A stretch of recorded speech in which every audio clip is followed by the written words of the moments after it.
रामू एक साधारण मछुआरा था जो रोजाना अपनी छोटी नाव लेकर मछलियां पकड़ने समुद्र में जाता था। उस दिन भी वह समुद्र की लहरों के साथ खेलता हुआ अपने गांव से काफी दूर निकल आया था। अचानक उसकी नजर एक पुरानी जर्जर नाव पर पड़ी थी जो बिना किसी गति के लहरों के बीच हिल रही थी। रामू को यह अजीब लगा क्योंकि उस क्षेत्र में अन्य मछुआरों का जाना मुश्किल होता था। नाव देखकर उसकी जिज्ञासा बढ़ गई और वह धीरे धीरे उस रहस्यमय नाव के पास पहुंचा।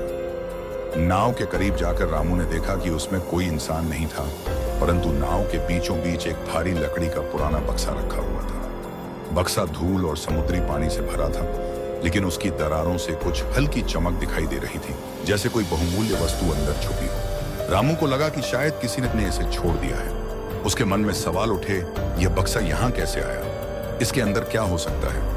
उसने अपनी उत्सुकता को शांत करने के लिए बक्सा खोलने का निर्णय लिया। जैसे ही उसने बक्से का ढक्कन उठाया, उसके अंदर एक पुरानी सी दस्तावेज पड़ी थी जिस पर कुछ अजीब से संकेत खुदे हुए थे। दस्तावेज के पास एक छोटा सा चमकदार पत्थर रखा था जो नीली रोशनी से जगमगा रहा था। पत्थर की चमक इतनी तेज थी कि रामू की आंखें चौंधिया गईं। वह दस्तावेज को समझने की कोशिश कर ही रहा था कि तभी उसने पत्थर को छुआ। जैसे ही रामू का हाथ पत्थर से टकराया, समुद्र अचानक उग्र हो उठा। चारों ओर तेज लहरें उठने लगी। आसमान में काले बादल घिराए। ऐसा लगा जैसे पूरा समुद्र जिंदा हो गया हो। रामू की नाव जोर से हिलने लगी और हवाएं उसकी ओर भयंकर शोर के साथ बढ़ने लगी।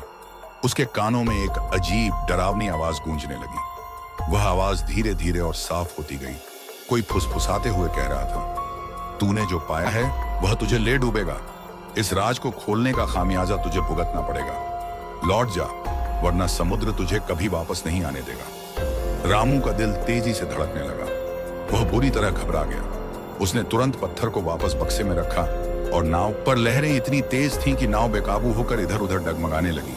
वह चिल्लाया, लेकिन कोई सुनने वाला नहीं था। समुद्र की लहरें और भयंकर हो गईं, मानो उसे निगलने की तैयारी कर रही हों। अचानक एक विशाल लहर आई और रामू की नाव को पलट दिया। वह नाव से बाहर गिर गया और पानी में डूबने लगा। आखिरी बार उसने तट की ओर देखा, परंतु उसकी आंखों के सामने अंधेरा छा गया। कुछ ही पलों में वह समुद्र की गहराइयों में समा गया। सुबह जब गांव वाले समुद्र किनारे पहुंचे, उन्हें तट पर बस वह रहस्यमय बक्सा और दस्तावेज मिला। रामू और उसकी नाव का कहीं कोई निशान नहीं था।